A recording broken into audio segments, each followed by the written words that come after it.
Good Friday evening to you, everyone. How are you? It is good to see you, and it is good to be seen by you. I, of course, am the one and only Bill Sylvie, aka the Dungeon Delver, coming to you live, loud and clear from an undisclosed location somewhere in the swamps of sunny Central Florida. And folks, I want you to ask yourself, have you subscribed to the channel yet? Have you hit the subscribe button? Have you hit the bell icon for notifications? Because guys, that's how you get all the cool info. That's how you find out the 911 on what we're doing around here. So please, folks, if you haven't already, do subscribe to the channel, because we like to have a lot of fun around here, like we're going to do tonight. Sometimes we do our actual plays. Thank you, Ryan David, for lending me that term. We do our actual plays. We have guests like last night. We had Paul Stormberg on the show last night. Did you watch it? Well, you're just going to have to go watch the replay then and get a college level education in the history of Castle Greyhawk, the original real Castle Greyhawk, I might point out to you. I do YouTube shorts. I do those. Going back into high volume production on YouTube shorts. Brace yourself. D&D trivia is coming. So I'm really, really hyped about all that stuff. And you can be too by subscribing to the channel, if you would. And of course, a quick reminder, guys, tonight's show is brought to you by me. We have a merch link down below, down in the description. If you want to check that out, get the logo by the one and only Tracy Lesh. That's right, Tracy. I created the Mind Flayer Lesh. Tracy, I created the artwork for the first edition of Dungeon board game. Tracy, I created It Came from the Late Late Show, RPG and Associated Adventures. Lesh has done an absolutely gorgeous job of creating merch for the channel, and you would do well to scoop up some of that delicious merch and check that out. And of course, brought to you by Crom, the character record organization manager software for your Windows 8, 8.1, 10, or 11, 32 or 64-bit. I always want to say 64 or 32-bit. I think we should go in ascending numeric order like it should be. 32 or 64-bit versions of Windows, runs on Linux or Mac OS through Wine, and Steam OS through Proton, so I'm told. Guys, have you ever found yourself in a situation where you needed an AD&D character right then? You know, yeah, you could hand wave it. You could say it's a couple of 15s, 12, 13, 14, 9, and just a fighter, chainmail, backpack, 50 feet of rope, torches, flaccid. You can hand wave it. But guys, you're missing out on all the fun. Imagine finally crafting a first edition AD&D character at any level, any book, legal, class, race, alignment, combination, all of that being handled for you, including things like encumbrance, very important. All of that is taken care of for you. Add XP as your DM gives it to you. Milestone leveling, drain them. And by the way, if you lose a character level and you use Crom to do that, it will take off the appropriate hit die. It will take off the previous level hit die, just right down there. Save your character as text or HTML. Print your character locally. Does your DM use psionics? Crom will check out psionic ability for you. Do you fancy becoming a bard? Crom will dual class your human or half elf if they meet the requirements onto the bard track. Maybe you're just a human who wants to dual class. It'll handle that. Got a character who's been a little naughty or a bit of a goody and they change alignments? Crom will handle alignment change. Is your DM rightly keeping track of time in their campaign and your character celebrates a birthday, or worse, you see something that ages you unnaturally, well, your stats are going to change. Crom will handle that. Crom does everything. Sell gems and jewelry, buy equipment, add new weapons proficiencies as they go up. Do spellcasters get spell books generated regardless of what level they're at when you create the characters? You bet your bippy they do. Has your DM got custom items for you to add into your inventory with specific weights? Crom has an open-ended inventory system, guys. Add and remove spells from illusionist or magic user spell books. Guys, Crom does everything. It's $25 for digital download, $35 for a physical copy. You really should give Crom a look. Shoot me an email, bsylvie@gmail.com, and let me get Crom into your AD&D game. All right, so with all that said, speaking of AD&D games,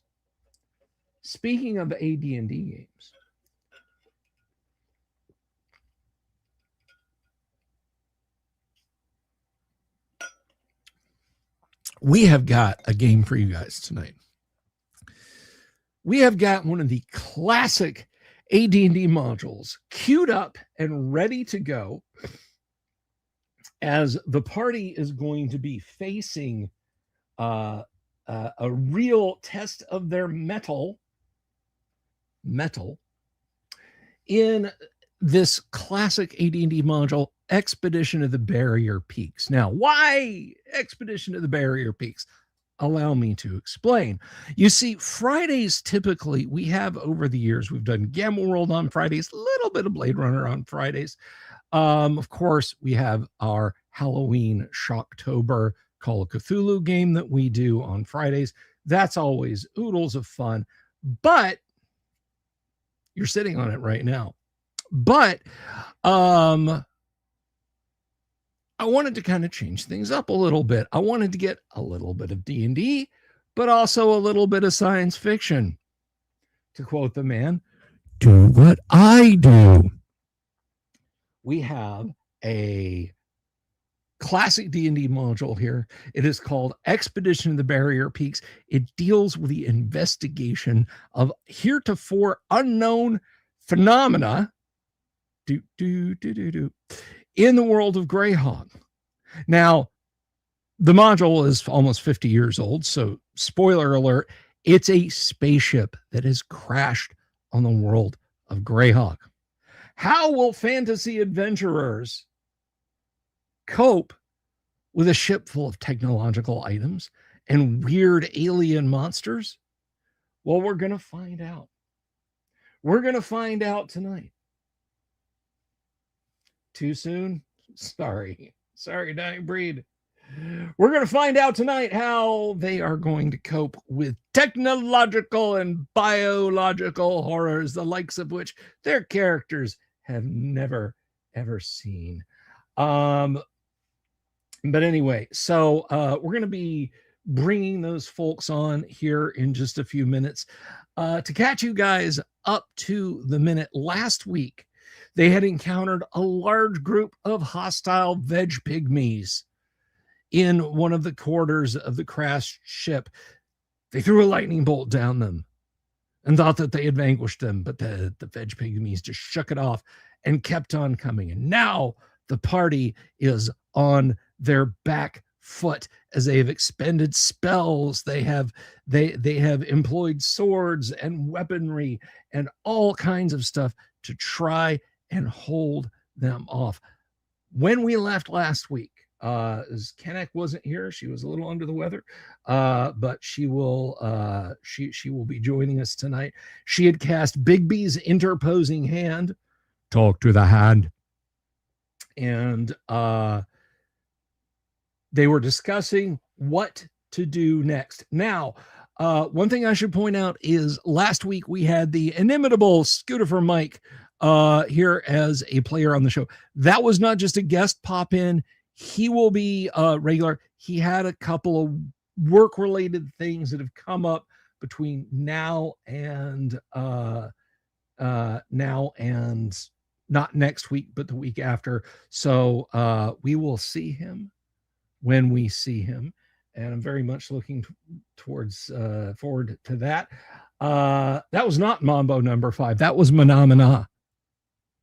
That was Manamana that I was humming there. Manamana, do, do, do, do, do. Manamana, do, do, do, do. And it's more of an earworm than Mambo number 5. Let me tell you that. All right. So without further ado, let me refresh my vocal cords here. A little bit of H2O. I don't think so. And by the way, in case you guys are wondering, because I'm the dungeon master, that's why. So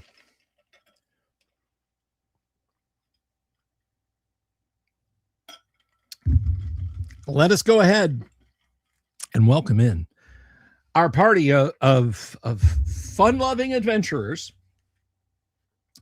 without whom none of this would be possible. Oh, cables are a little tangled. I hate it when my Schwartz gets twisted. There we go. All righty. So first up, we have a fellow here who is a stalwart on this program. He has a great YouTube channel. You can check him out if you want info about comic books, pop culture news, all kinds of fun stuff, art.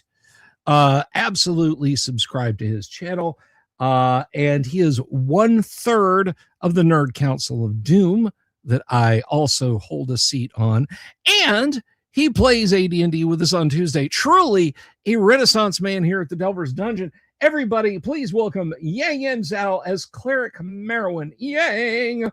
Evening. How are you, my friend? I am excellent. Good to hear. All right.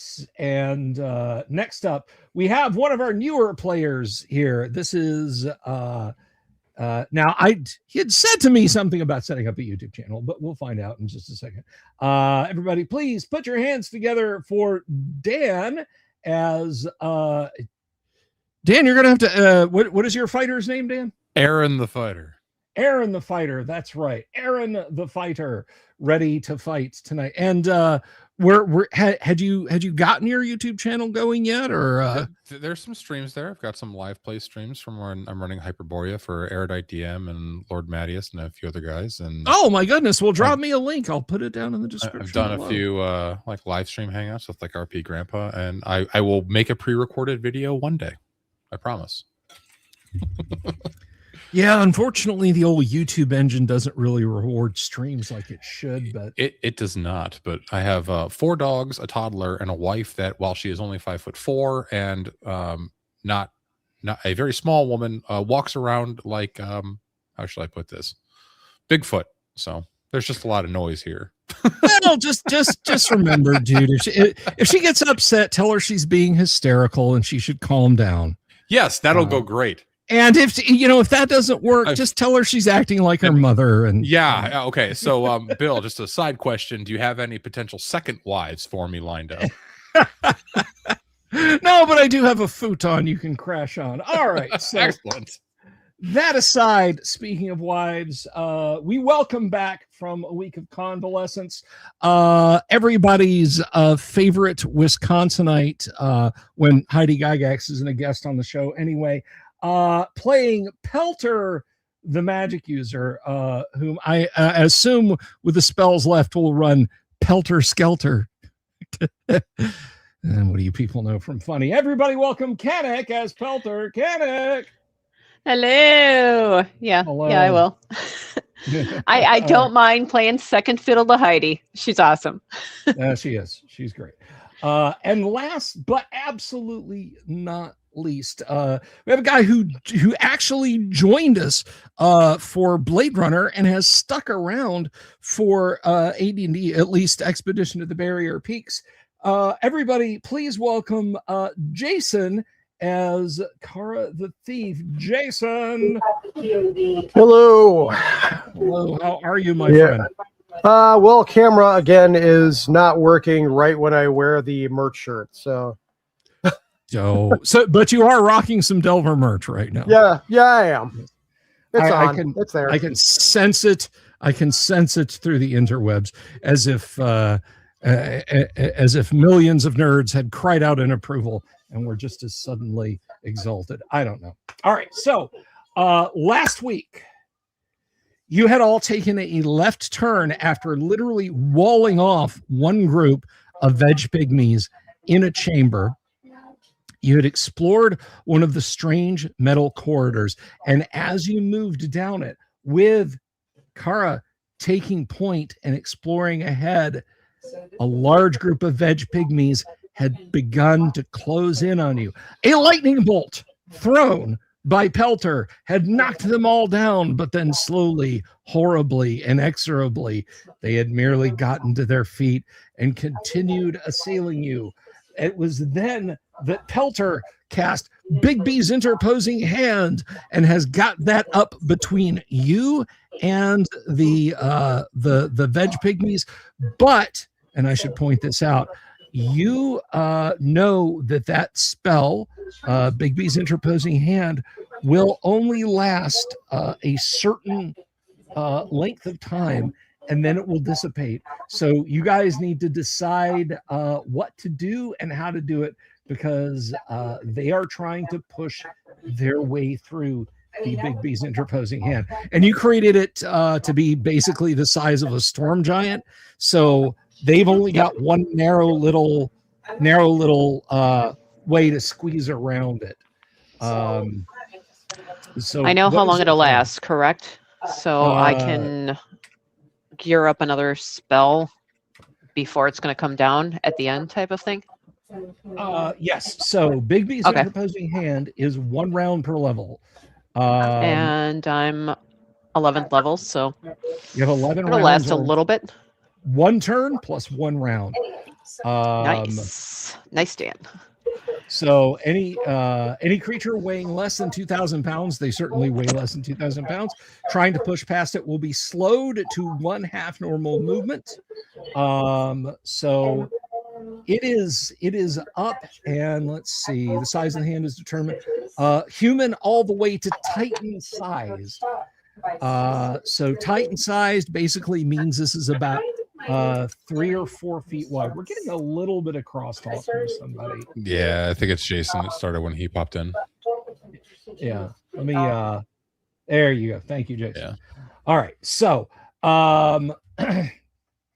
you've got the hand up. You've got them at least a little bit held back. Party, what are we doing? You have other corridors you can go down. This is not a dead end. Where will you go? What will you do? So they're coming from the western hallway, correct? And we had a door across from us, but like a little bit to either the west or east, as I recall. Did that door have like a green light on it?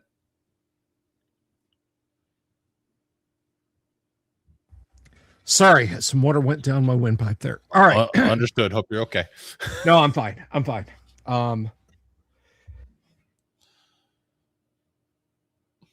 There we go. Quick, cast water breathing on the DM. Yeah, somebody, please. All right. So where you are now, you are in an east-west corridor. You are at the western end of it, but they were coming from the east. Behind you, you have the 20-foot wide gallery that has the lit and accessible rooms, although you did wall of stone over a couple of those. Mm-hmm. You don't know what is further south, but you've got the way you came in back to the north with the strange central shaft, and you've got corridors on either side of it.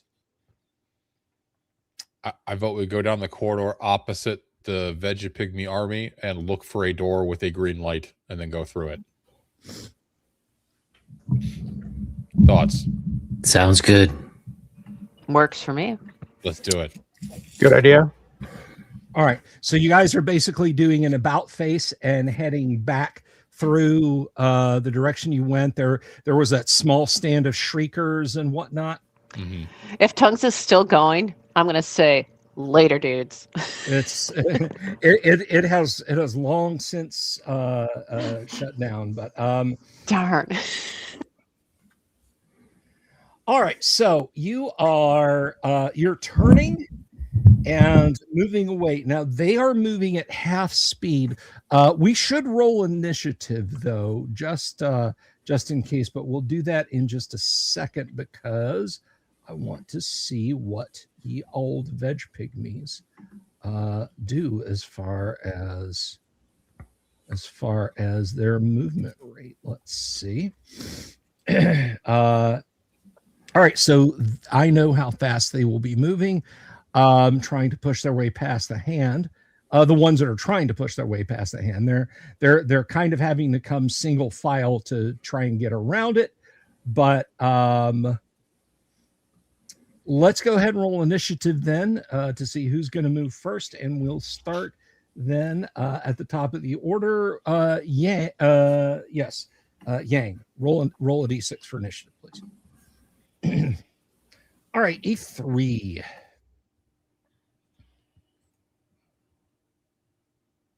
Yang is setting the tone for the night for us. Oh. A4. Okay, so you guys are moving back. You're keeping the hand up. They're moving back. Now, just to let you know, the hand is not like concentration or anything like that, but you know, it is something that can raise or lower at your will. So you guys are moving back, but before you start moving, a couple of them push around the side of the hallway that the hand is not covering. And let's see, we had this is bad DMing on my part. Does anyone remember I have Mike's character stats in front of me. They're going to strike blows at him. He is fighting retreat. He is not in full retreat, so he is not being attacked at +4. But he will be attacked before he can move.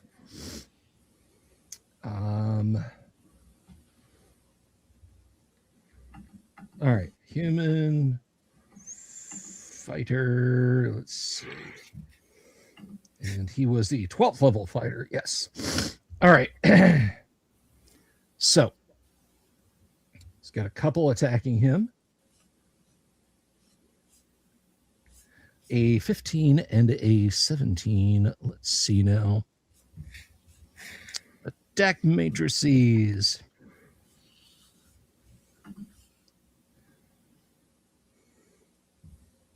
All right, the 15, the 17. He's got his shield up. They actually do not hit him, so it's clank, clank. All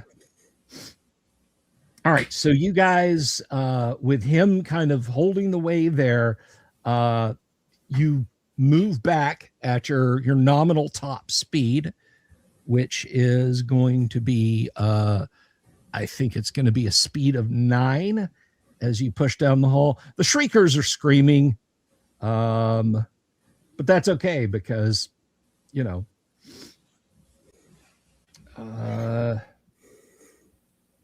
lost my place. There we go. All right, so we will deal with what happens to Scootifer here in just a second. So you are there. 1, 2, 3, 4, 5, 6, 7. All right, at the 70-foot mark down that hallway, which is fairly pitch black, but of course you have you have magic weapons that are illuminating. On the right-hand side at the 70-foot mark, there is a corridor that goes due north. Do you want to turn up that or keep going?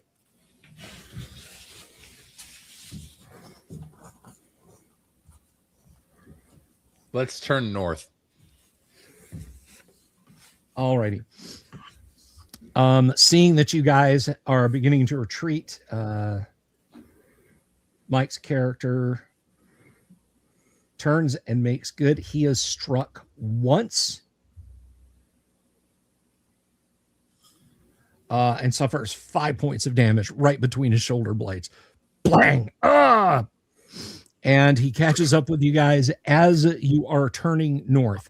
Now, on your right, there are 3 doors, and it is so dark in here. Well, I mean, again, you have your illumination, you have your weapons illuminating. You can see. Oh, hey, we got a super there from American Brad Canada, Protection Against TPK Fund. Well, Brad, you know, we let the dice tell the story, but I thank you for the super anyway. We're gonna leave that up there. And by the way, one thing I do want to point out: if you're a new viewer, if you have any questions about what we're doing, about character classes, about how the game functions, what have you, please, just feel free to ask your question, and I'll do my level best to answer it insofar as it doesn't bring the game to too much of a halt. All right, so party continues to the north. Mike is basically the rear guard. It's pitch black on the right-hand side. 3 green lights above doors, or above slots on doors, and you have a door directly in front of you that also has a green light on it. You going straight, or are you taking one of the doors to the right? And the doors to the right, this hall, I should point out, is approximately 50 feet or thereabouts before you reach that door.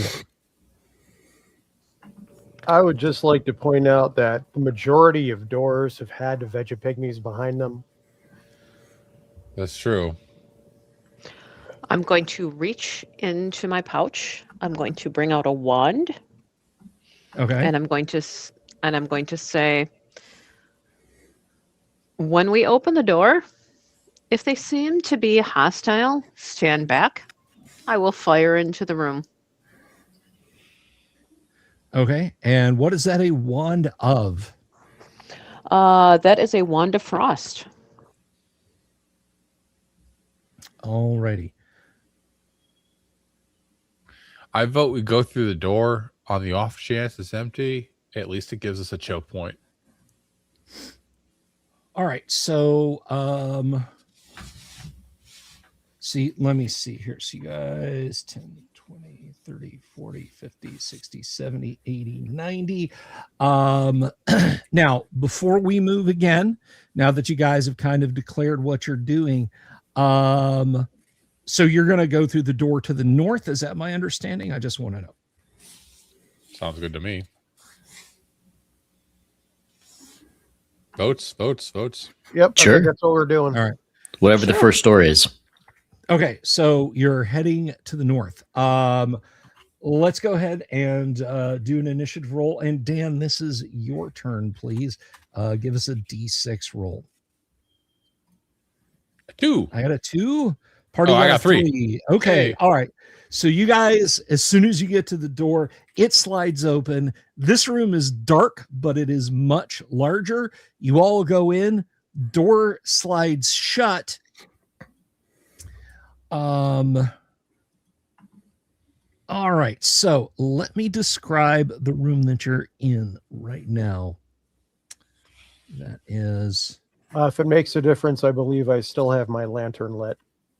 okay.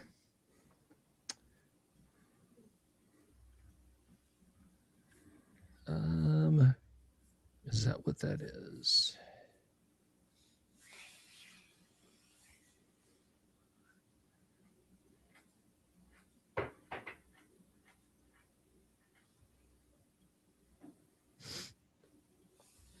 All right. This looks like at one time it was very posh and comfortable, but it's now a mess. There are torn divans or couches, small tables broken and overturned, broken cabinets lining the walls, rubble. It looks like at some point someone made maybe a small cook fire in here, small bones and skulls. and just a few strange looking items lying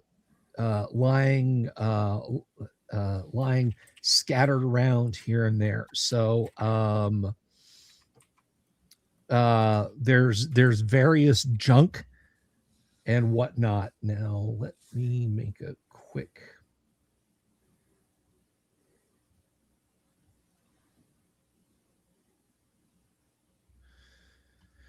Okay, so the veg pygmies do not, in fact, burst into the room yet.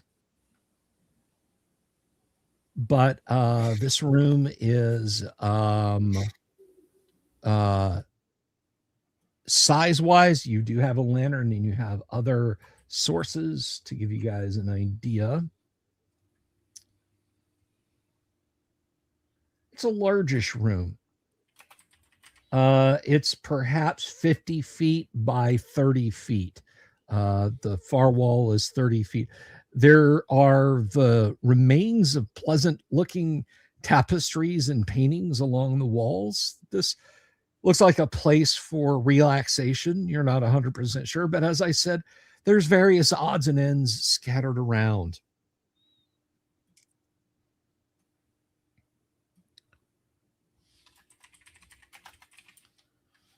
Okay, but no Vegapygmies immediately? No Vegapygmies that you see. Are the odd objects similar to like the metal tubes that we found in the first room? There are some like that are broken. There are objects that look like a piece of perfectly flat, smooth glass fixed to a sheet of thin, flexible metal that are broken in half or splintered. They must have been magnificent items at some point. But as you examine and search,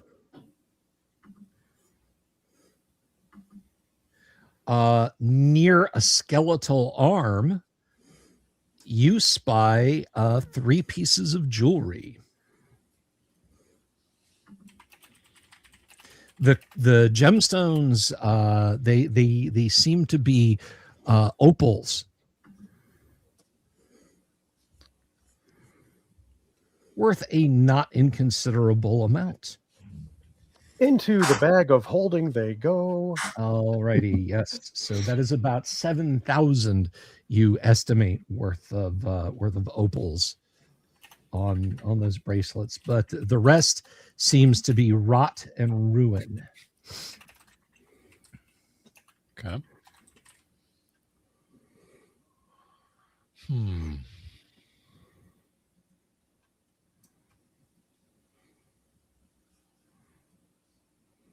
So what to do? Do we hear anything? If I put my ear to the doorway, do I hear like the Vegapygmy army coming? Well, you approach the door and it slides open. And oh yeah. Uh-oh. Yeah. you approach the door, it slides open, and standing at the end of the hall is a large group of Vegapygmies, and one looks at you and mates Vegapygmy sounds, thumps on his chest, eeps and eeps. I'm so sorry.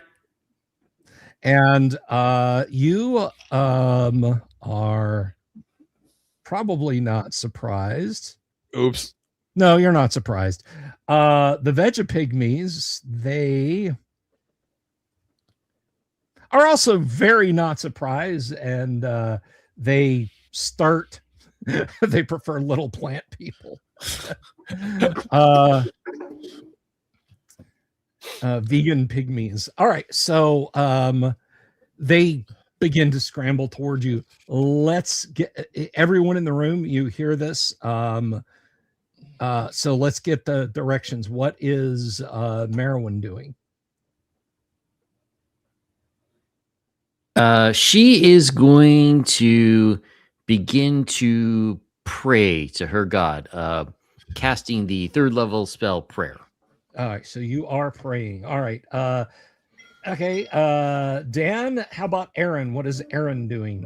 Draws his battle axe and readies his shield and stands in the doorway. Okay, and how about Pelter? You're gonna wand them? Well, since Dan is in the way.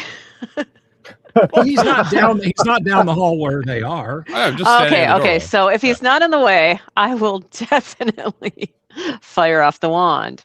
All right, you'll have to kind of lean over him a little bit, but That's yeah, fine. Mike's character is he's holding down the left-hand corner, and that brings us to Kara the Thief. What is Kara the Thief doing? Kara is doing what she did last time and like hanging back around the edge of the door, waiting to get a back shot on somebody should they come through. Please say backstab. All right, so Backstab. Sorry. Okay, This is so the wrong channel for that. it's wrong channel for that. Let's roll initiative, and Kanek, it is your turn.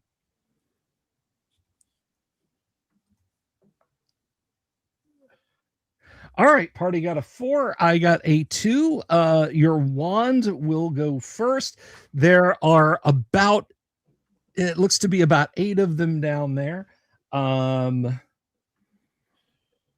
So Wand of Frost, what are you activating from the Wand of Frost? Are you Ice Storm? What are you doing? Yeah, I'm gonna try to ice veggies, see if I can All right. knock them out or at least slow them down. Okay, so let's see. Plants tend to cringe and wilt All right, and so melt with cold. You are hitting them with Ice Storm. So let's see. Ice Storm occurs up to 60 feet distant from the wand holder, so you will absolutely catch this group. Requires a single charge function. So let's see. This is going to be Ice Storm. Come on. Ice Storm. All right, 3d10 hit points of damage, and they do not get a saving throw. They do not get a saving throw. So go ahead and throw your 3d10. 9. Okay. Wow, All right, so that was sucky. that was sucky. That was below average on every die. So all right, so they're pummeled and frozen and whatnot. They absolutely hate that. Let's see. Ice Storm.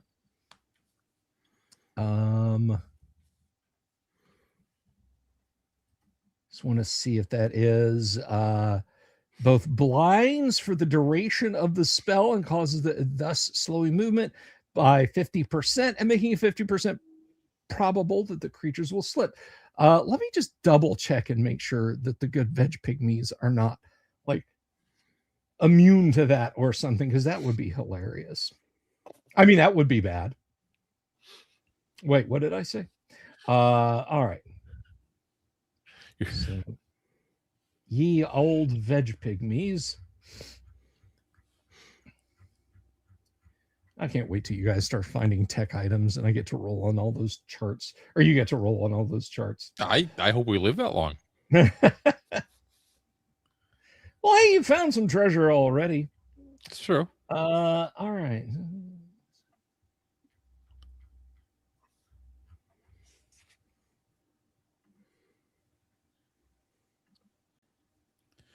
Can I have some of that treasure to buy a new air conditioner, by the way? Because I need one. All I right. think one of the opals would work. All right. That does full damage, and let's see. They Storm. So I said they're you know what? I'm just going to spare us. I'm going to do just one roll for the lot of them. They actually do not fall. They do not fall.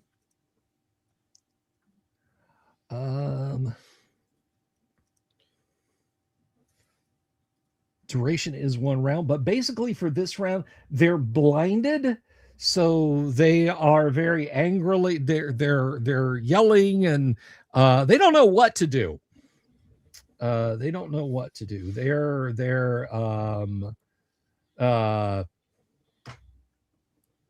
not enjoying the moment.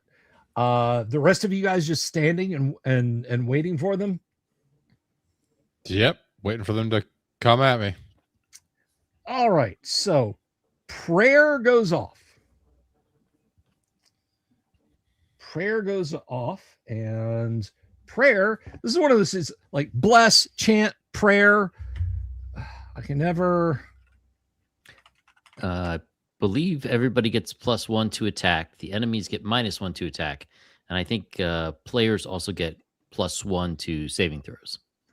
Yes. +1 for friendly saving throws and -1 on enemy dice. +1 for friendly attacks. All right.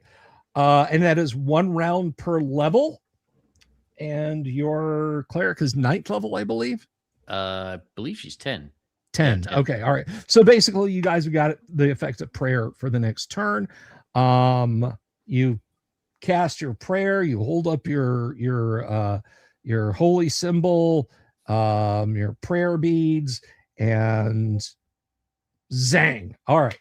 So you guys feel blessed, not blessed. You feel prayed for, and they begin to hoot and holler and thump and screech and make kind of rattly noises. And down one side of this hallway, you passed 3 doors. Those 3 doors open, and more veg pygmies come out. There's the veg pygmies. They pour out of these doors, and the ones behind them are just hooting and thumping their chests and yelling and that sort of thing. So that is what they did in this round. Let's get declarations for the new round. What is Merowyn doing in the next round?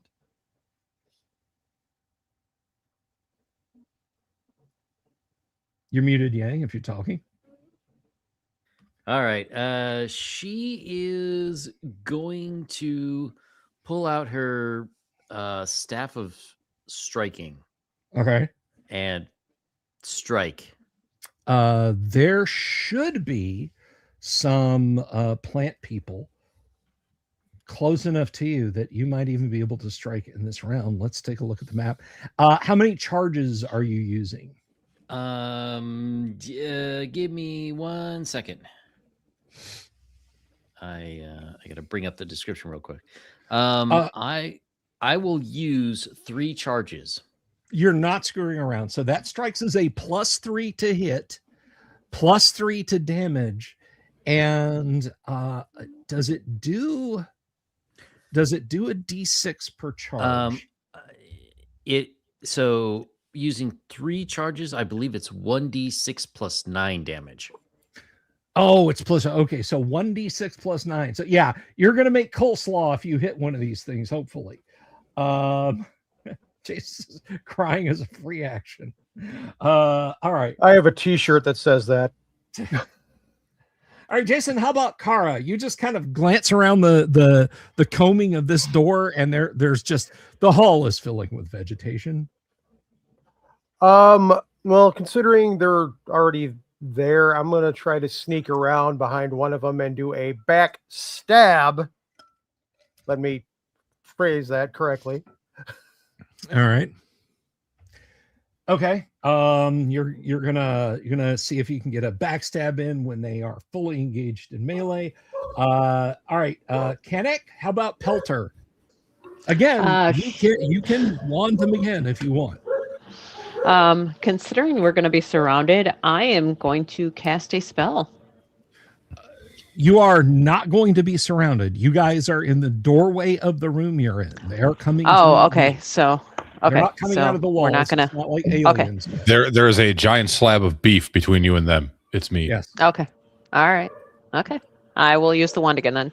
You will use wand again. All right. And last but not least, the giant slab of beef. You're readying your axe. Yep. If any of them get close, I'm chopping them down. All right. Like Paul Bunyan. Okay.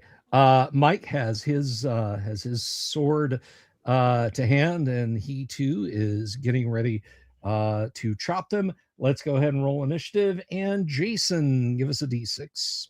All right, here we go. I got a 3. And It is initiative tie. 4 of them rush forward. Lots of stuff is happening. So let's go ahead and get Mike's first melee attack off. He hits one of the new ones that leaped out of the doorway, and come on.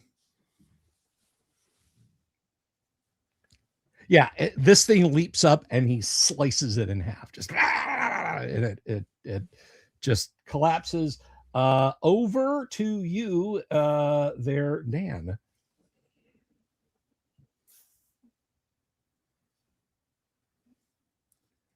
Seven. I was muted. I was making jokes. I said choppy, choppy, probably naughty. All right, so 7. You are what level fighter? I'm level 12. You are level 12. Okay, I was looking at the wrong fighter for Mike then. All right. Believe it or not, that does hit. Woo! Get wrecked, Yes. pygmies. Get 28 plus wrecked. 3. So 8. All right, yeah, you just Plus a destroy- prayer. destroy plus another bless, one. sorry. Fine. Yeah. All right, and Jason, you slip out into the hall. You are attempting to hide in shadows, and yeah, everybody just sees Kara like move outside the doorway, and you don't see Kara again. You can go ahead and make your attack there, Jason. okay, so +4 for the backstab, and how much for the prayer? +1. +1, so that's a +5 altogether. Yes. And of course, it does nothing. 7. What level thief? 10. Let's see. You would be surprised. Tracy Lesh runs this insanely high level thief in our Monday night game, and yeah, just back me up, Yang. I'm sorry, not Yang, Kanek. Even though I know you've been out for a few weeks, the arrows. Yeah. They are arrows, insane. It's constant. Let's see. With all bonuses, Bill, I rolled a 23 on the first arrow and a 21 on the second. I'm like, God, okay, you hit. All right, so that was a 7 Altogether, so that's nothing. Let's see. Well, it is a snake, so Yeah, I already added the modifier for that. Yes, that's already factored in. but these are veggies. They don't have armor, really. Well, that unfortunately that will miss. Bummer. Yang, go ahead and roll your staff. What's a recommended party level for this? 6. 8 to 12? That's what we see in the chat here. Yes, it is. It is 8 to 12. All right. So no, that was the staff itself is striking at +3, plus your prayer is 4. So that is a total of 9. Now the good news is, even if you miss, or rather, if you miss, you don't expend the charges. All right, and you are a cleric. 11? 10. 10. Well, I was trying to give you. She could be 11 if you want.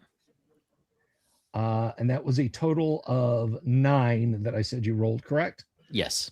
That will just miss. It just darts out of the way.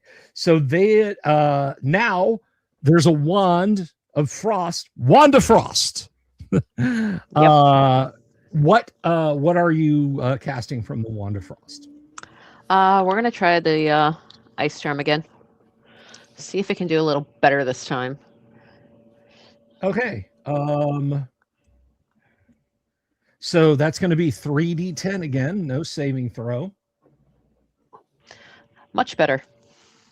All right. What was the total on that there? That was 20. 20, and they had already taken a lot of damage. So yeah, pretty much every veg pygmy in the hall that experiences an early frost. There are just these magical glowing hailstones the size of cue balls just pummeling them down, just smashing into them, crushing them. They're laid waste. It is shin deep in watercress down that hallway now. So yeah, you pulped them. That's it. That's it for the veg pygmies. You Good do job, see Pelter. you do see some like looking up the hallway. So that's why you're called Pelter. Yeah. Could be. Now, Dying Breed says the AD&D 1E modules are the best. Some are better than others.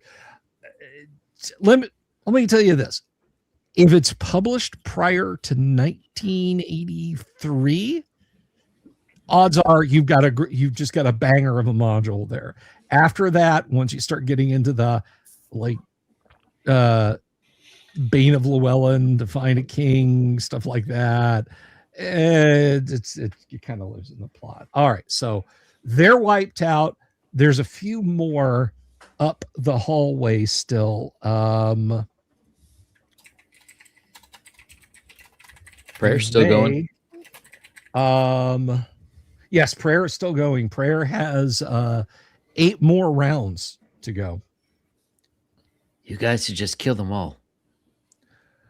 They all right. The ones down at the hall are hooting and holding up their tendrils and backing away. They are throwing down their weapons. They want nothing to do with this. They are leaving as quickly as they can. Do you guys want to pursue them? Do you want to wait for combat to play out? What do you guys want to do? I'm going to shoot one in the ass with a crossbow on its way out. All right, so let's go ahead and roll initiative. Oh, sorry. Well, No, that's okay. That's absolutely okay. Is everyone else letting them go? There are still yeah. a dozen down there. All right, Yeah, so- I don't have any that. distance. I mean, I'll keep my wand up in case they change their minds, but All right. yeah, I'm not going to pursue them. They got a 1. Dan, go ahead and roll initiative since you're taking a shot. A 2, you may shoot one in the ass. Go ahead. excellent. Probably not. Twang, thwack.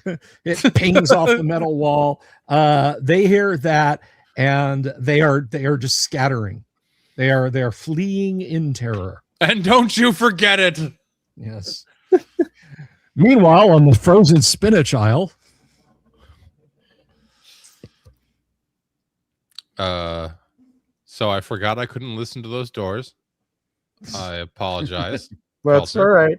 Thank you for saving my ass. Well, Let's just step on these things just to make sure they're not coming back, just to be on the safe side. I mean, we saw what happened with the lightning bolt. That's true. I will go behead every veggie pig. Yeah, we'll just start chopping them up. Okay. All righty. You guys are question- shredding some lettuce. Excellent. question for the DM. Yes. Could these corpses be used for rations? I mean, technically anything could be used for rations. Anything's a ration if you're brave enough. I thought of the Monday rule. Sorry, Bill. That's fine. How many burgers do you think one of these guys can cover? Or how many impossible burgers can one make? I was going to say that Yeah. it's more impossible burgers. Well, do they have medicinal purposes because they are plants? So, oh my god, are you just trying to eat all the Vegapygmies? All right. Marwin will take a sample of one and just put it in her pouch for later. Yeah. Oh, I thought you Fair were going enough. to start chewing on it. Dying Breed Tabletop Any Zoo is a petting zoo if you want to. Agreed, Kyle. Yep. All right. So the doors that the ones had spilled out of, those rooms are now vacated. You basically, I mean, you annihilated multiple tribes of Vegapygmies here. So as you head back to the south, you have 3 rooms on your left. Let's just check out these other rooms. Yep. These fools are falling for the classical gambit of the GM telling them they can look at something and then they do it. Shit, did I say that out loud? Did I say that, or did I just think it? All right, so those are these rooms are typical. They are like the other smaller rooms that you had seen the Vegapygmies in earlier. And I want to, let's see.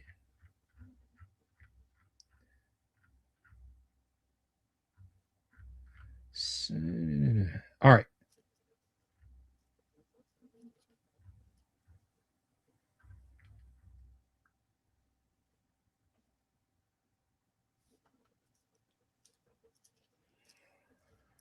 Okay. Searching each room. In each room, you find typical Vegapygmy things, the strange alloy weapons. But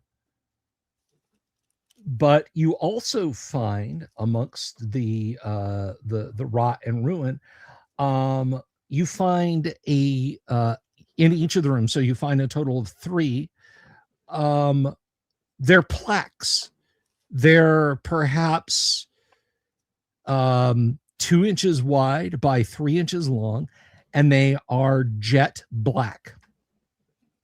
They seem very durable. If they are plaques, do they have some kind of writing on them? They do not.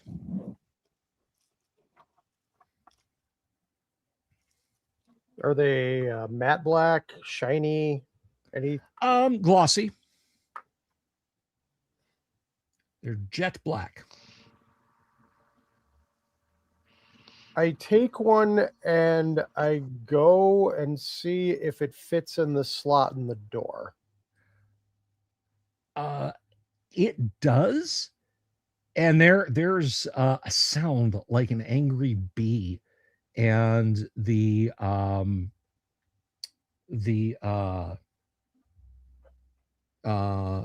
light flashes green, then amber, then green, then amber, then green, then amber, as long as you leave it in there.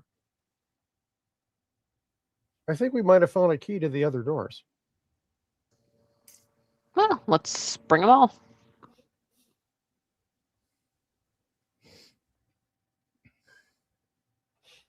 I mean, maybe it's not a one size fits all, but Maybe. we'll find one for each door. Aside from the light color on the above the slots of the green or the amber, have there been any like notable features of the various doorways we've passed? No. These Vegapygmies are not a accepting and tolerant people. They should label things properly, like, you know. Yeah, but if they label anything, it's just going to be writing out. Yeah, maybe they write in hieroglyphics, like, you know, one will be like a tomato slice and one will be an onion and something like that. Well, I have a feeling this isn't their original creation. They've just kind of moved in like plants tend to do. Do you really So think they're an they'd be invasive able- species, is what you're saying. Yeah. Pretty much. Onions have layers. Ogres have layers. Vegapygmies have layers, and you guys have searched them. Hmm. Shredded them too. We're in the kudzu Indeed. kingdom.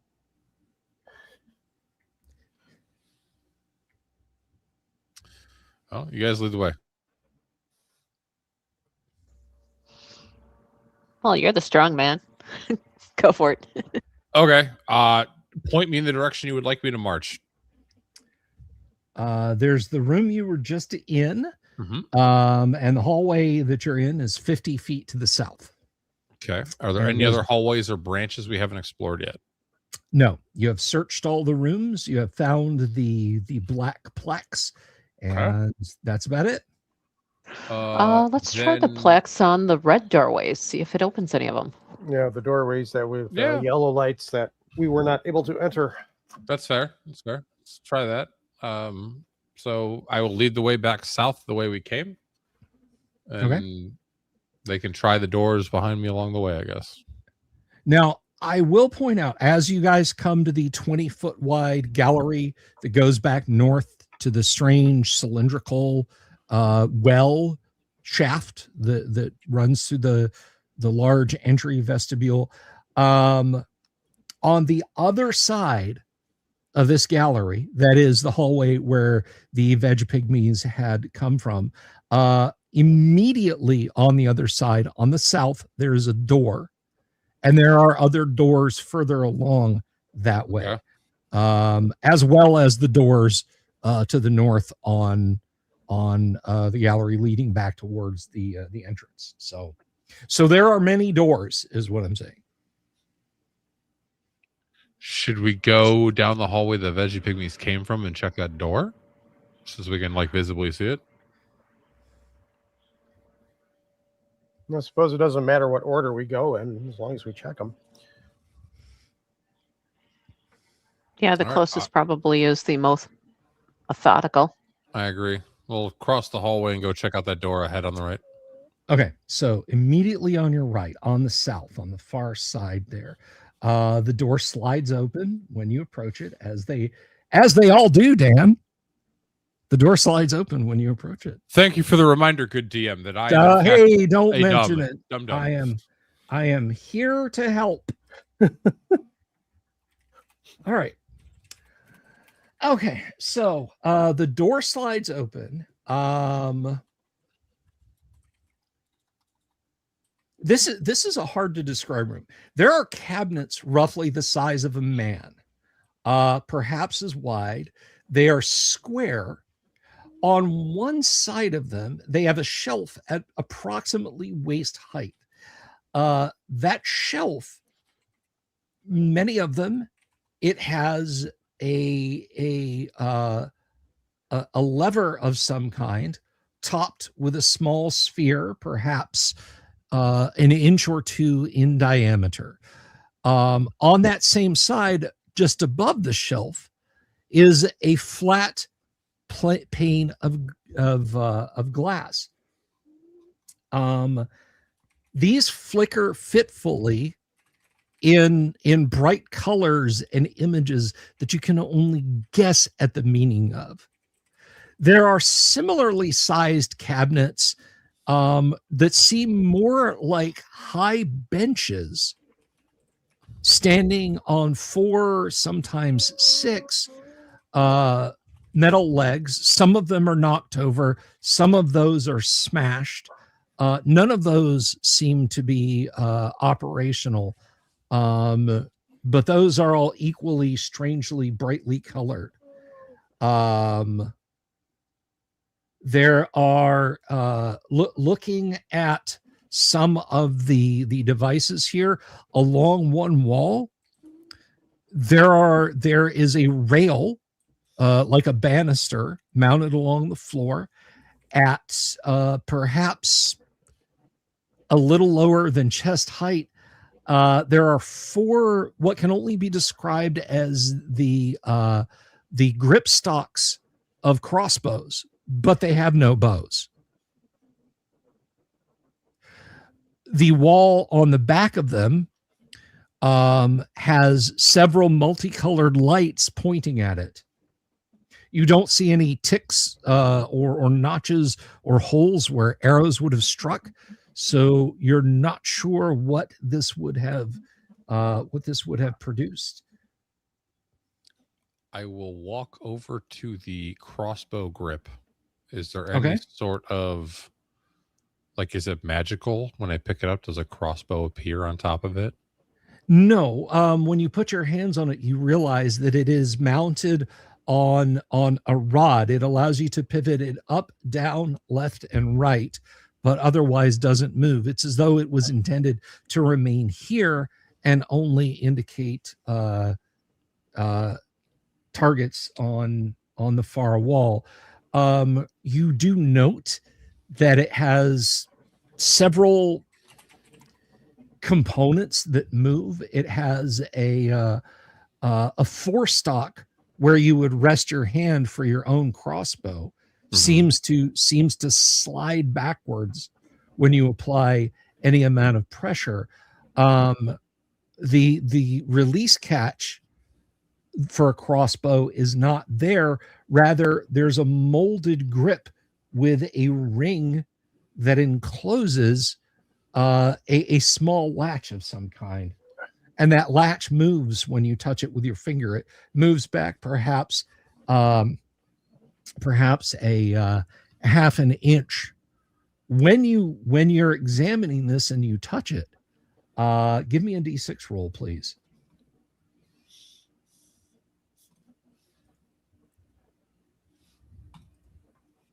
Four. Thank you, Halsey. Oh, sorry. I got impatient. It was lagging. That's okay. 4 is the first one.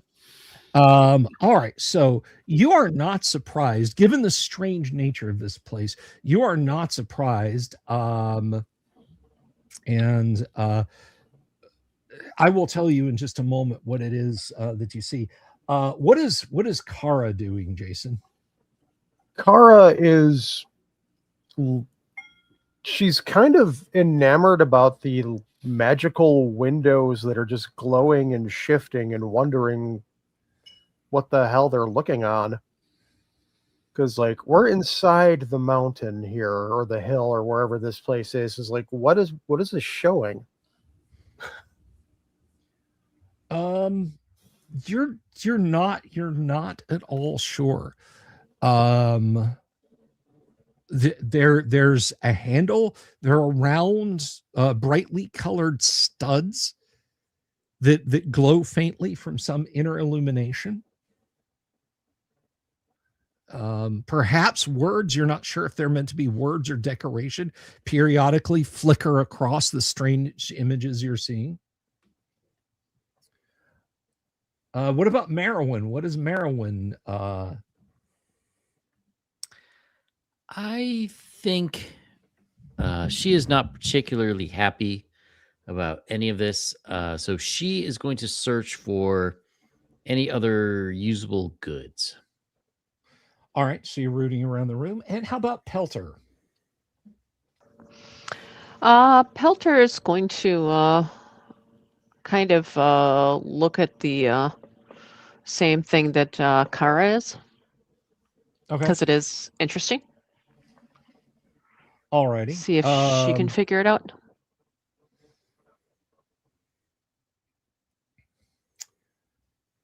Okay.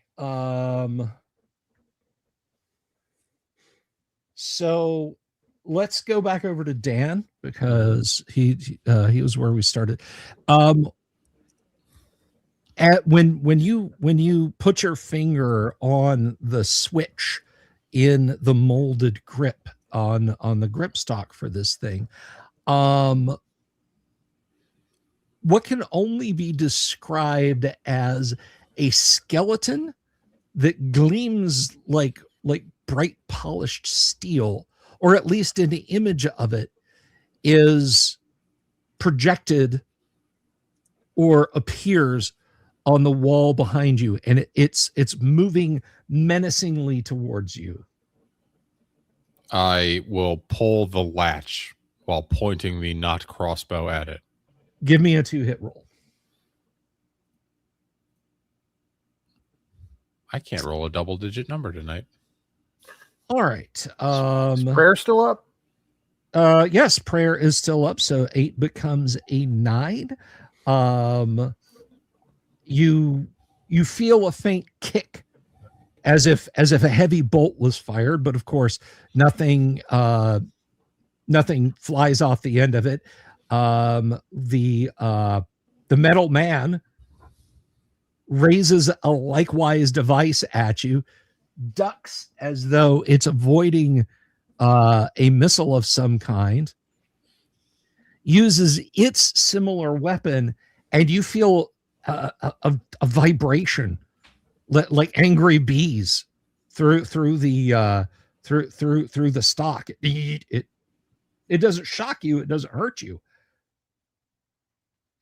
And the thing kind of it sort of backs off like it's repositioning itself to shoot at you again.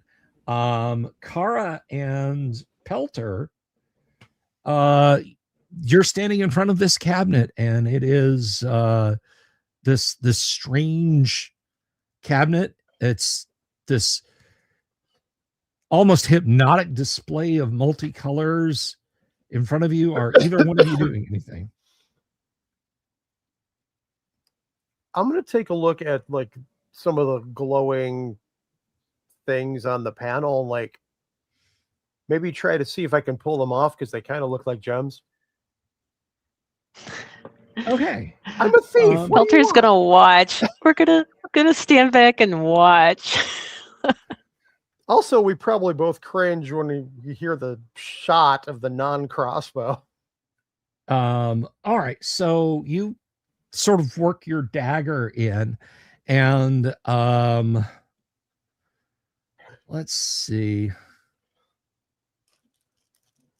Yeah, you're just kind of working it around the edge, and there's a loud buzzing sound. The glass window goes blank, and something that looks like a red gem on top of the thing begins to buzz. And throughout the room, you hear a stentorian voice say something incomprehensible. And then it repeats it. I think I'm going to stop now. All right.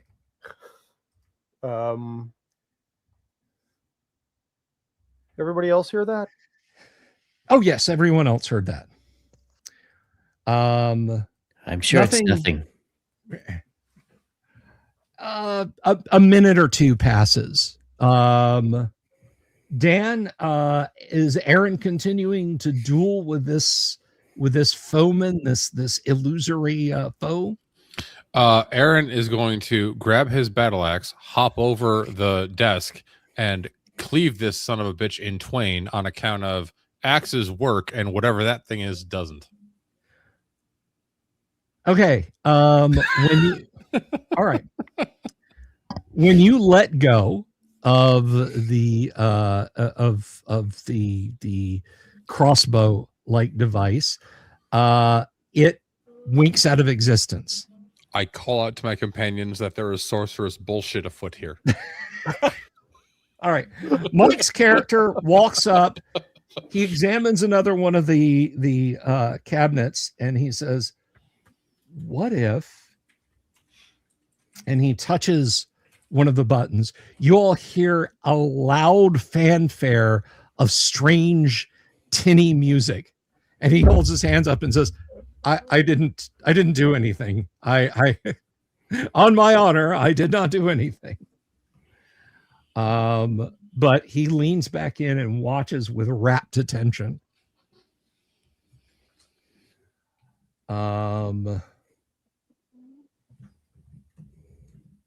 So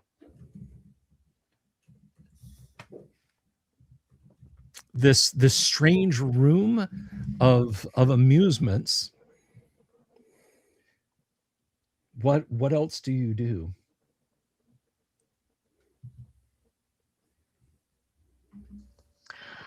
So I look over and say, "Are you having fun over there?" Now that the illusory metal man has disappeared, and confused by the sorceress crossbow in front of me, I strike the sorceress crossbow with my battle axe. Okay. It does not. It does not attempt to dodge your attack. Go ahead and roll some damage. Yeah, let's break some shit, because I've had that kind of day. 10. 10. All right. You cleave this thing in twain. Sparks begin to fly. There's little bolts are arcing out of it. It's hanging by brightly colored metallic looking threads. There's that buzzing sound, and there is a red light in the room starts flashing. See? Sorceress nonsense. However, my axe is always trustworthy. All right.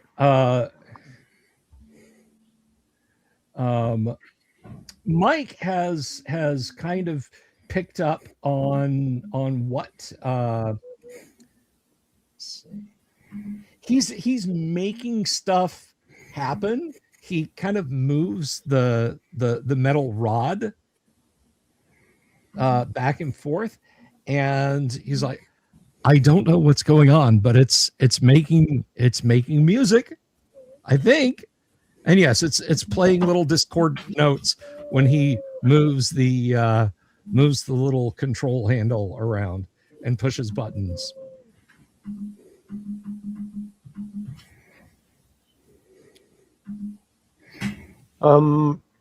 This music you're making, are you sure it's not alerting more Vegapygmies or anything else in here to where we're at? Oh, yes. Well, sorry. He kind of steps back and then takes his hand away. And Yeah, says, I'm just saying. does Kara use a sling? Does Kara I don't have a think she has any. I don't think you gave her any ranged weapons. Okay. All right. I think the only thing she has for. No, she could either throw a dagger or a dart is the only weapon proficiency she has. So okay. She doesn't have any ranged.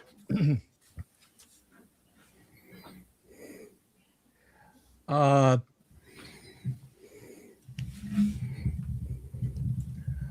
right. Nothing further happens. I will point out that on the opposite corner from the door you guys came in, there is a door on the south wall. That's the only other thing of note in here. Has anyone looked at the strange man-sized treasure chest boxes? Well, Marwin was looking for other stuff. Okay, Marwin. Ignoring the glowing cabinets and the strange proving area that apparently Aaron dislikes so much he broke part of, to the ire of the room itself, because there's now a rotating red light in the middle of the room. Several of these chest-like objects that have been pushed over, they had fine glass panels that are broken open, strange unknown cylinders and dials lie scattered out on the floor. You note that there is a preponderance of 1-inch, nearly perfect metal spheres. Some of them are a little tarnished and rusted. Some still show a degree of polish, but there's dozens of these things scattered around. No, for any pinball aficionados, I don't know how many balls they keep in those things. So. She'll pick one up to see, how the weight is and feel in her hand if it is perfectly spherical or. It does feel perfectly spherical. Weight, it's about a coin weight. That seems like perfect sling ammo. Yeah. Yeah, these are actually like the finest machine sling bullets you have ever seen in your life. Finest made. rather.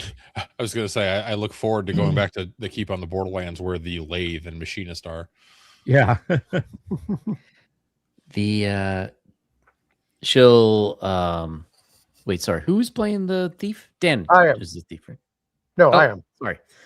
So she will turn to you and say, these might be good for a sling or to throw at enemies to make them fall. It would definitely work. Set up trap behind us. Let people step on them and let us know they're coming. Not a bad idea. We start grabbing the spheres. All right. Yeah. Like I said, you collect a couple of dozen. They're weighty. I mean, you know, it's a good few pounds.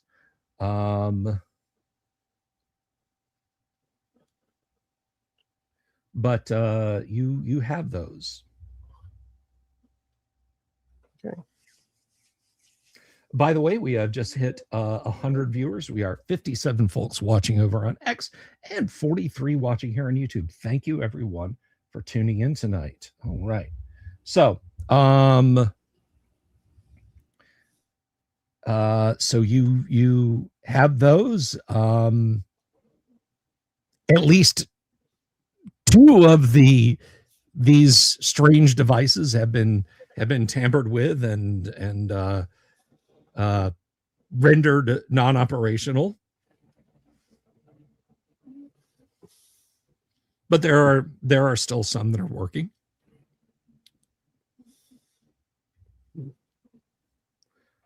Liang, I wasn't going to do that, but now that you bring it up, that seems hilarious. He wanted a TPK. He never said how fast. Everybody's con is now -1. Oh, man. We start losing Save hair. versus leukemia. Save versus leukemia. All right. Probably failed. All right. So, anything else you guys wish to do in this room? Aaron is very distrustful of everything in this room and is curious about the door to the south. Yeah. He's learned his lesson about trying to listen to doors, though. Oh, is there a light on the door? Is it yellow or green? That's a good question. The door to the south? No, there is no light on it.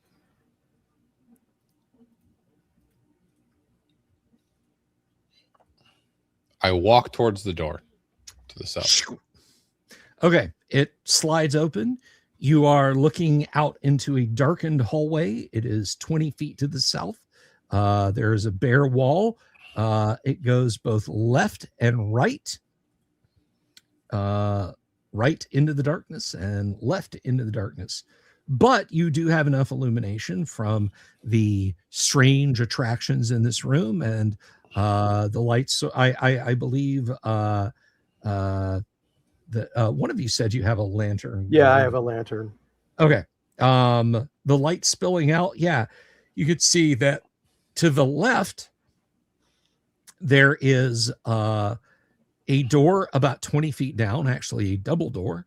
And immediately south of that, there's another 20-foot wide, 20-foot wide opening. If I peek my head around the door and look to the right, is there anything or is there a wall? Peeking out, looking to the right. No, that continues on into the darkness.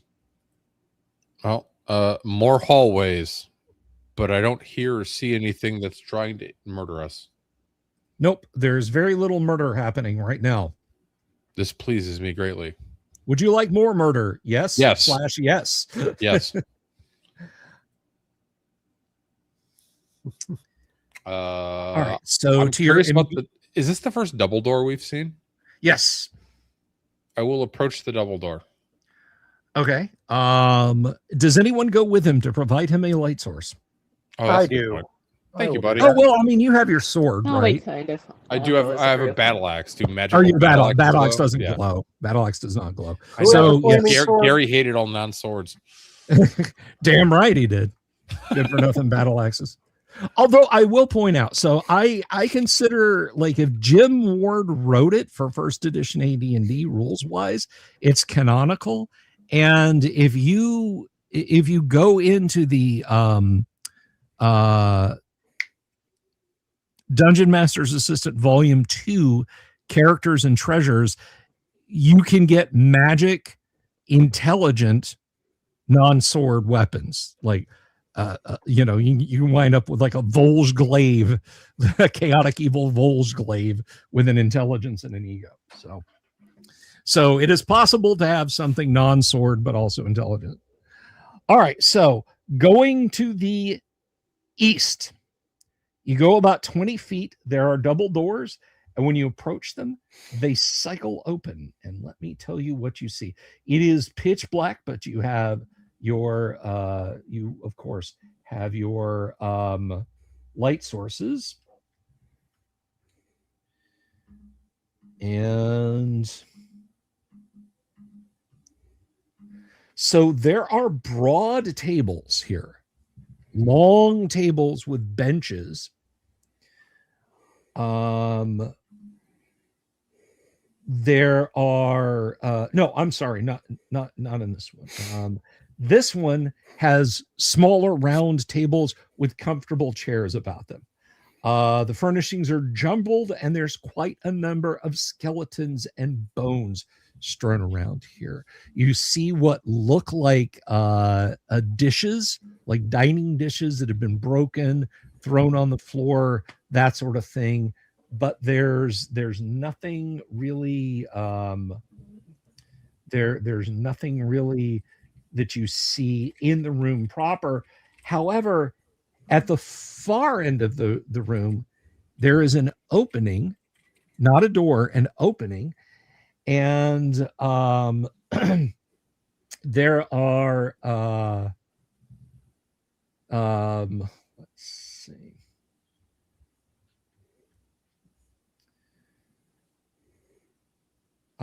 There are shining metal cabinets, and you can faintly see blinking lights on them. Are they green blinking lights or amber blinking lights? Blue and green. I will go to one of the green ones and open it. You cannot open it. There are let's see. Okay.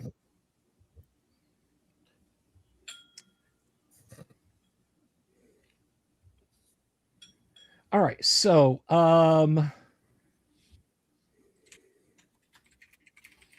there is a long, narrow door. I'm sorry. It does not immediately open. Okay. But you can see there is a small shelf-like compartment.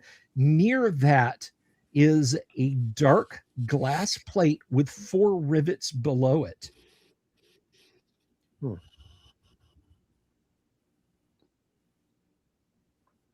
And there are a total of 5 of these in there. I touch the glass plate with the head of my battle axe. Tink. It doesn't do anything. I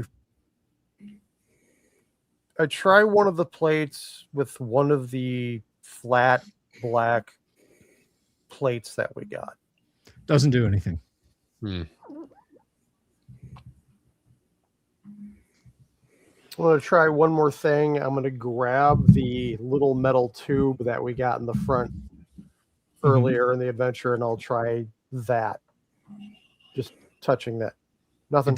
It doesn't do anything. Like I said, there are a series of 4 rivets below it. But you said it's glass? The plate looks like it's glass. There are 4 rivets below it.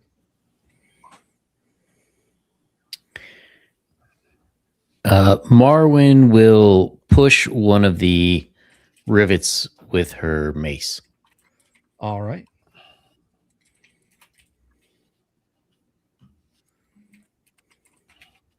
All righty. So you push the you push the rivet with your mace in one of them.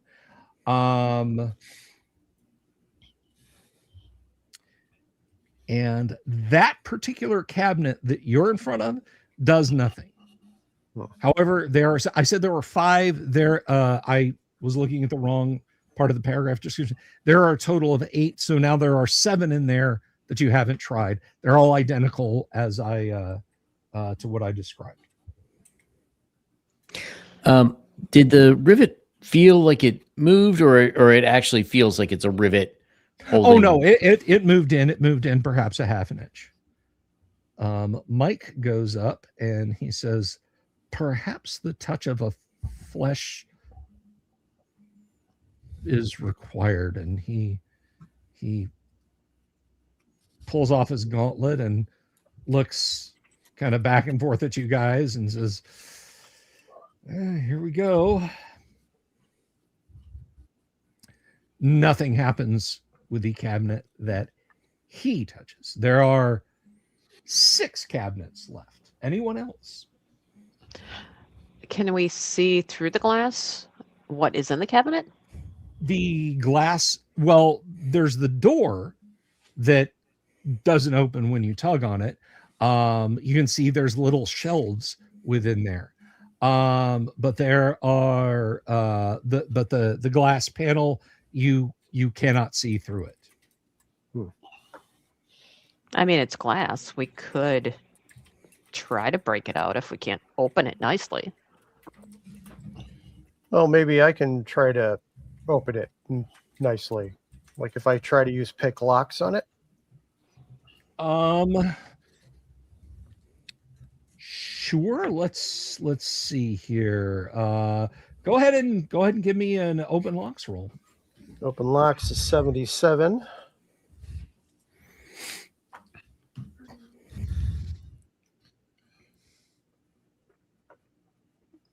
$62. All right. It takes some jiggery with a pry bar, but you eventually pop it open. There's a faint kind of almost like you're breaking the seal on something effervescent, just sort of when you do that. A pungent smell of many strange kinds of food, but otherwise nothing happens.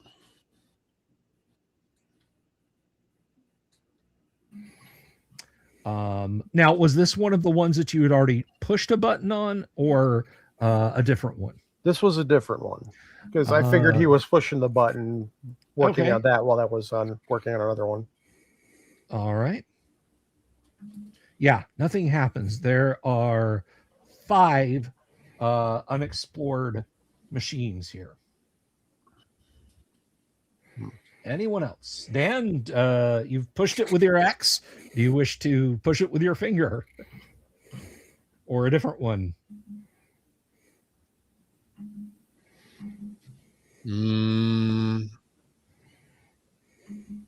How many of those cabinets are there? That you guys have not tampered with? There Yes. are 5 remaining. There are 5 remaining. Okay. I'm very curious about the glass disc with the rivets below it. I know someone tried pushing them. Has anyone tried like pulling or twisting them? No. You pushed one with your axe. Yeah. I'll try like. Sorry, go ahead. No, I was gonna say, I'll like try like pulling on it and twisting it. Like manipulating in different ways. Yeah, it doesn't do anything. Okay. I try pushing like all 4 buttons. Okay. Or all 4 of the rivets, because one went in and maybe you need to do a combo or do all of them at once. Okay. So I'm trying different Didn't things. somebody have a tube as well that they were trying to use? Yeah, that was me. I tried that. I just held it up to it. It didn't do Under anything. your middle finger, that button gives way. That button gives way. The others remain in place. Let's see. And I will tell you what happens in just a second. Okay. So, there is is this the one that you had pried the door open on? Yeah. Okay. I'm still working on that one. there's a gust of warm, humid air, almost uncomfortably hot, and a compartmented tray of a horn-like material slides out. It's the level you can pick it up, and there are different trays of what can only be described as savory foods. Something that looks like a meat in a gravy type sauce. Replace the rations you gave to those other Vegemites. Anyone Yeah, hungry? good. Yes. Why don't you dig in? I have prayed to my God, and I am prepared to neutralize poison if it comes down to that. Okay, sure. Why not? Here we go. Okay. I'll wait for a couple other people to try first, and then I'll join in. It's very nicely presented. The tray that there's long green vegetables, perhaps the diameter of your pinky, but about that long, in a small bundle that seem to have a sheen of melted butter on them. There's the aforementioned meat that is swimming in gravy. There's a white, almost a porridge like that looks like it too has a dollop of butter on it. A little rondel of bread, and a small. You would almost think it's some kind of pastry or tart, that it is swimming in a golden orange sauce that smells very sweet. So what will you try? Bread's usually pretty safe. We're gonna start with that. All right. It tastes perfectly hearty. A hint of salt to it and butter.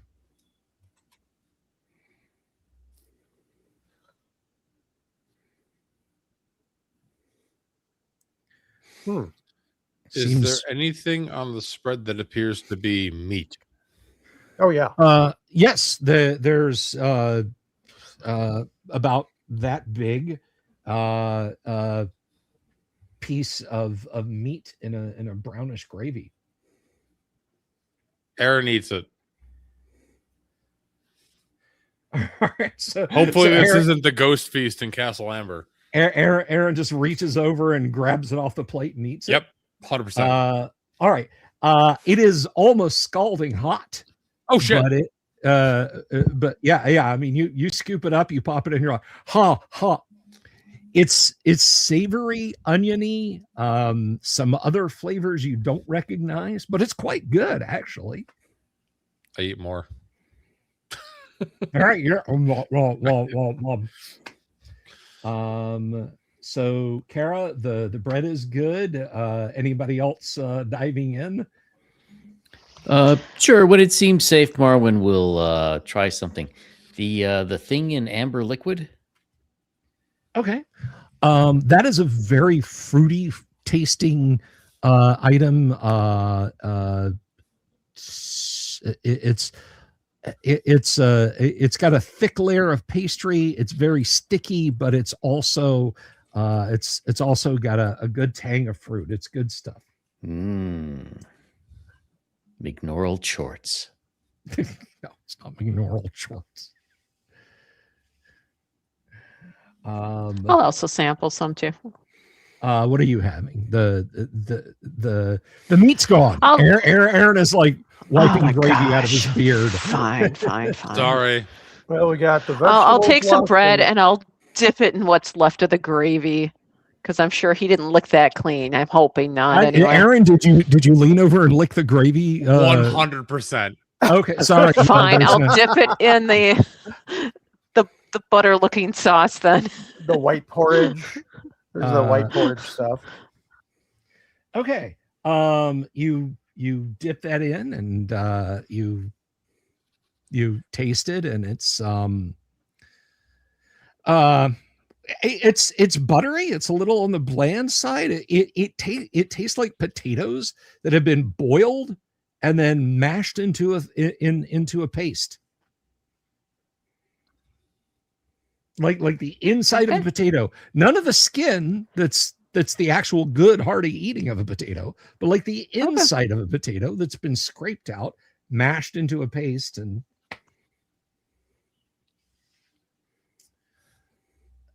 alrighty, everyone. Yum yum. Let's start with Yang. Give me a saving throw versus poison, please. Oh, good God. Okay. It's going to be a D20. Okay. My save versus poison seems to be a 6, but I am wearing a ring of protection +3. Yes. So really, just don't. Oh, Oh, ring of protection of doesn't fucking matter. Sorry, flippity dippity matter. A 1. watch your fucking is not language. sufficient. Sorry. Merowyn grasps her abdomen and goes, "Oh!" Vomits and falls over, unmoving. Dan, give me a saving throw versus poison, please. Yes, sir. If the whole party goes down because of 5. food, this is bad. 5. Paralyzation poison is 8. Aaron, immediately just a gout of foulness, and he falls over, clutching for Merowyn, say, "Help me!" All right. Let's see. Pelter, saving throw versus poison. All right, Pelter, you expectorate, but you do not perish. And let's see. Jason, give me a saving throw for Kara. Okay, 10th level thief poison needs an 11. There you go. Do you have a ring of protection? Anything like that? The bottle of Tums? No. All right. Well, you got a 45% chance, man. Roll it. 7.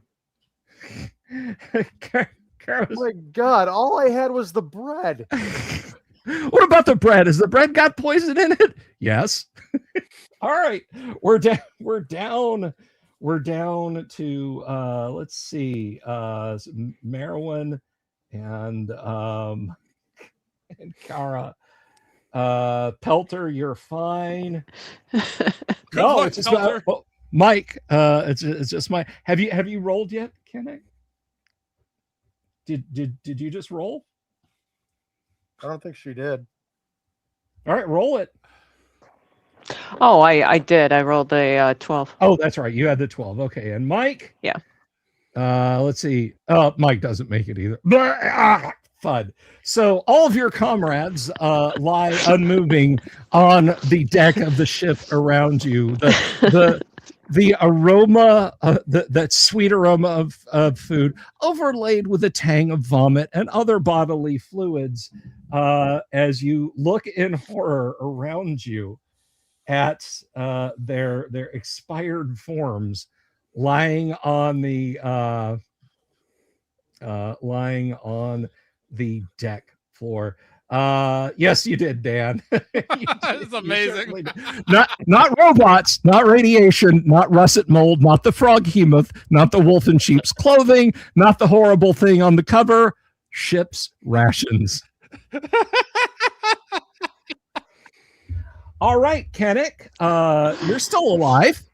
What do you wish to do? Good luck, Kennick. Time to loot our bodies. I'm going to Take the 3 opals from my bag. check them and see if there's anything I can do for them. Is there any kind of antitoxins in the cleric's belongings at all? There's a God. Bible and prayer beads in the cleric's belongings. So I guess I'm going to have to, unfortunately. take the useful items from the group All right. Well, you're and to my head battle back axe. out because apparently I need more help. all right. Well, you have a you know that Kara has a bag of holding. Do you wish to take it and put the rest of the party's items in there? Okay. What items are you putting in the bag of holding? Well, there's of course all the stuff that's in the bag. Yeah, in there already. I have the metal tube that we found, the opals, and the metal spheres. Yep. All right. And the assuming we've been adventuring together for a while, you would know that Aaron has a +3 battle axe, +2 plate mail, and a +2 shield. Yeah, all the magic items. And a +-12 poison save, apparently. All right. So you take it's going to take a while because they're dead to strip all their the magic armor off of Aaron. I'm keeping my wand handy just in case something tries to come along. All right. So let's see. There's 4 of them. End of this shitty week. So first turn, nothing happens. Second turn, nothing happens. Third turn, nothing happens. Fourth and final turn, oops, nothing happens twice as often. So you managed to get all this stuff. You've got it all lying out. You got the bag of holding there. And you put in the armor. You put in the shield, the magic rings, the prayer beads, all that stuff, treating your friends with as much dignity as you can. Then you pick up the axe and place it in the bag of holding.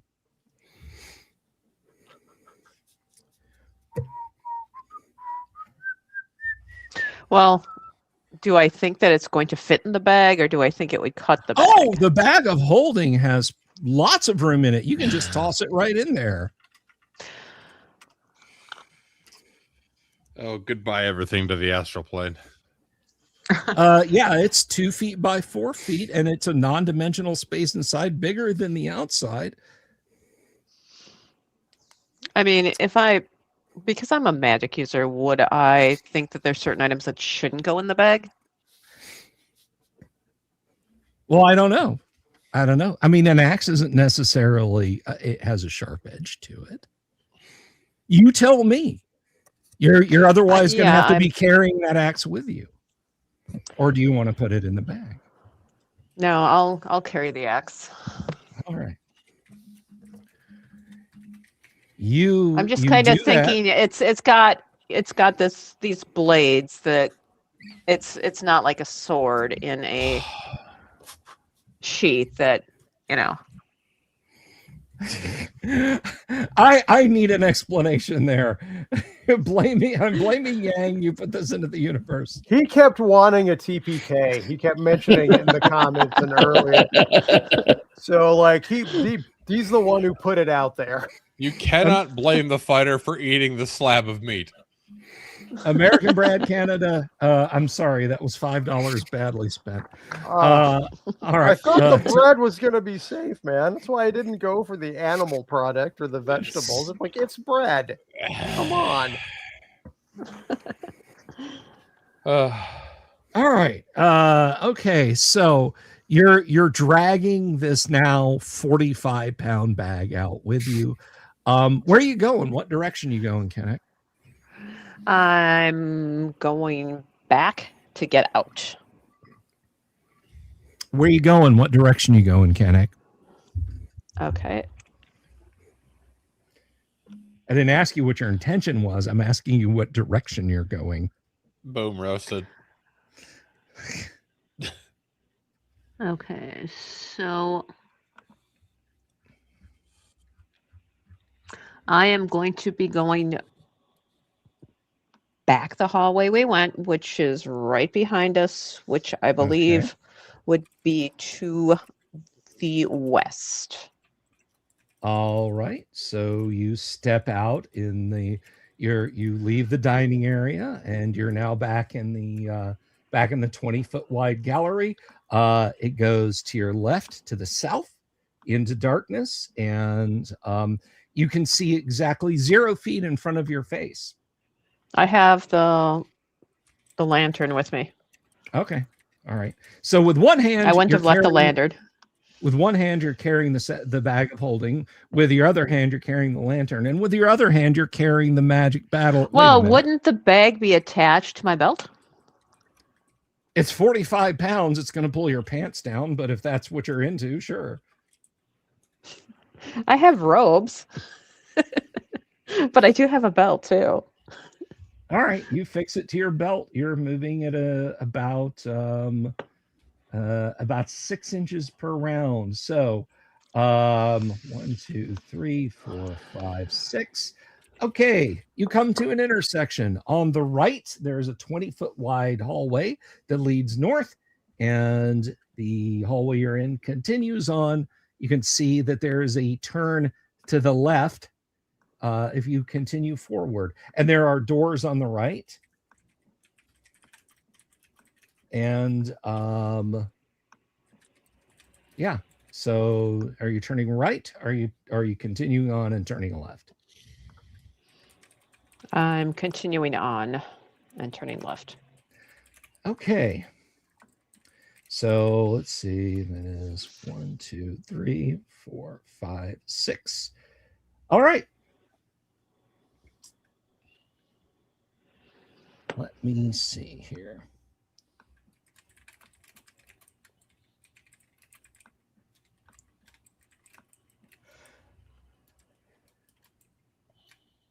And I actually need to see, hang on one second here. All right, so you make it to the end of the hall and you look to the south, or you look to the left rather. Your lantern lighting the way as you look in that direction.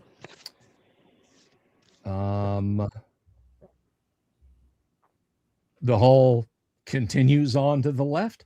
Looks like there's a broad hall on the right, about halfway down, but it continues on into the darkness. Does any of this look familiar? Like where we were just earlier? It's a strange metal hallway. It all kind of looks strange and metallic.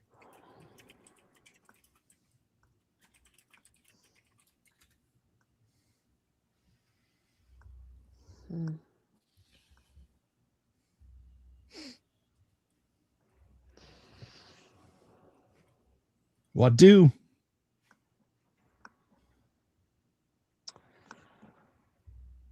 I'm just trying to I want to go back to the hallway that I just left, the intersection, and Okay. I want to go the other direction.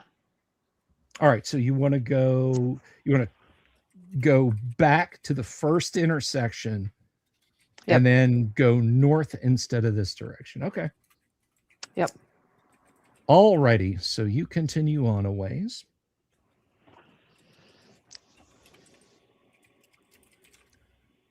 You get back to the central shaft.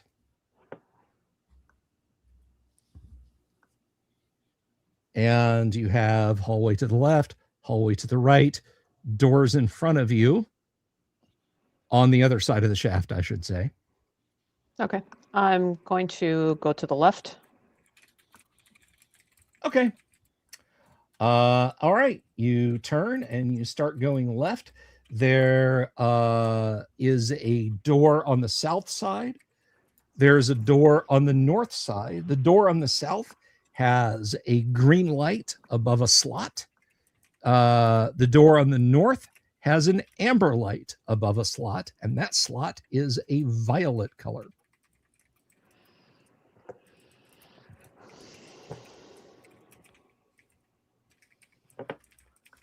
Okay, so this is not an area we were before because we never saw purple lights. Mm-hmm. Yeah, you did. Oh, did we? Okay. Yeah. I'll just continue past the doorways then. I'll just continue past the doorways and keep going. Okay. Because I know we passed a bunch of rooms. About 40 feet down on the north side, there is an opening. It is not a doorway. It is just an opening into a room that is lit. You can actually see into that room. And that's a larger looking. Yeah, I'll go into that room. Okay. This room is just full of detritus. It looks like it's been stripped of anything useful. A few bones scattered about, some scraps of cloth, and that sort of thing. Is there a way out of this room continuing on?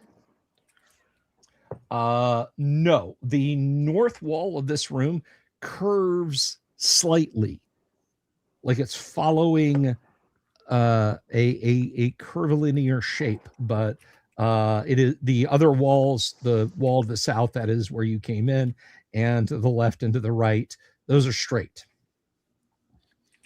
Is this a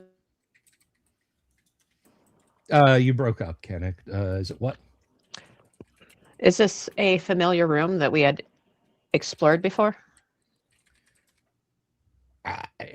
You don't recall having been here before? Okay. One of them still is Gonzalo. One of us is Gonzalo. One of them is. Okay, so there's only the way that I entered this room. There's no way out. Yes, that is correct. And there is not a door here. It is just an opening. Okay. Well, I guess I have no choice. I will turn around. Okay. Are you continuing to the west? Or are you turning around and going back to the east? I'm going to turn around and go back to the east. All right. You're back in the central vestibule, the shaft in the middle, doors to the north, hallway to the south that you just came down from, hallway that continues on to the east. Okay. Basically, I'm trying to get back out of this place. So I'm just trying to get my bearings.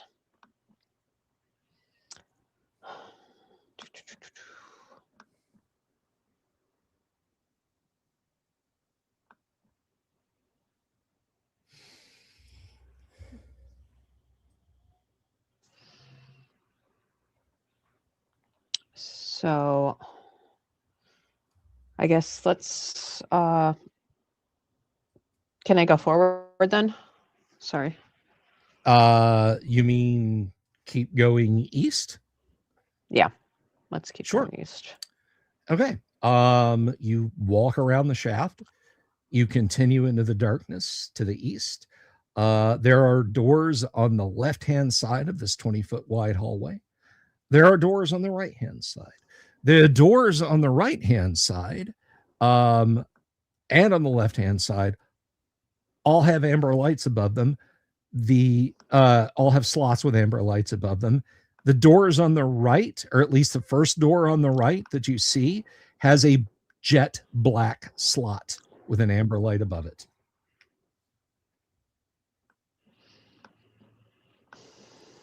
I assume you took the cards from my corpse. Yeah, I did. Okay.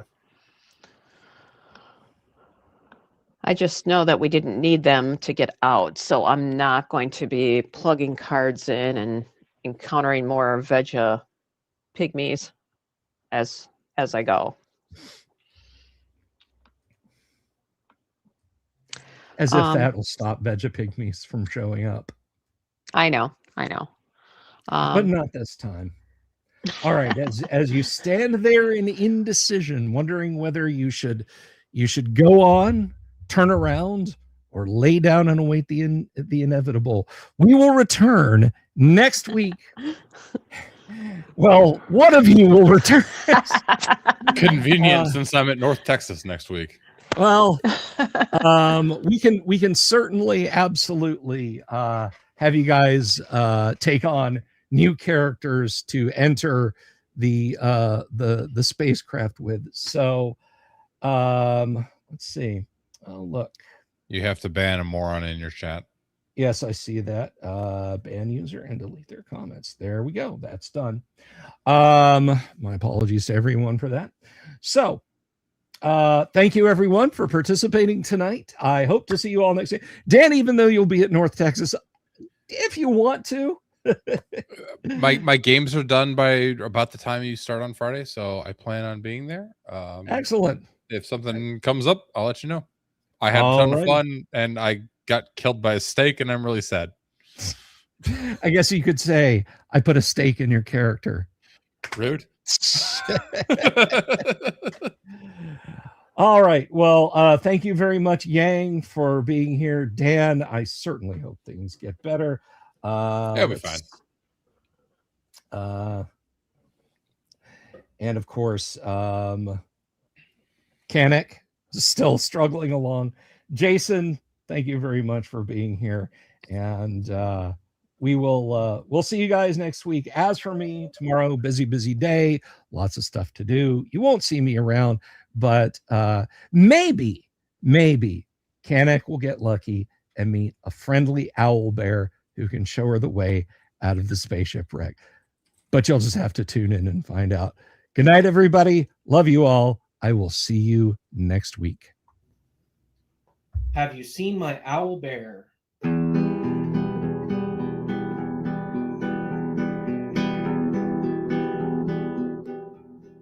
Here's to all the weirdos everywhere in the woods and in the air. Have you seen my owl bear? Should I shave off all my hair? Bobs are all around. Some live in tunnels underground. Some are fat, some are rich, some are sleeping in a ditch.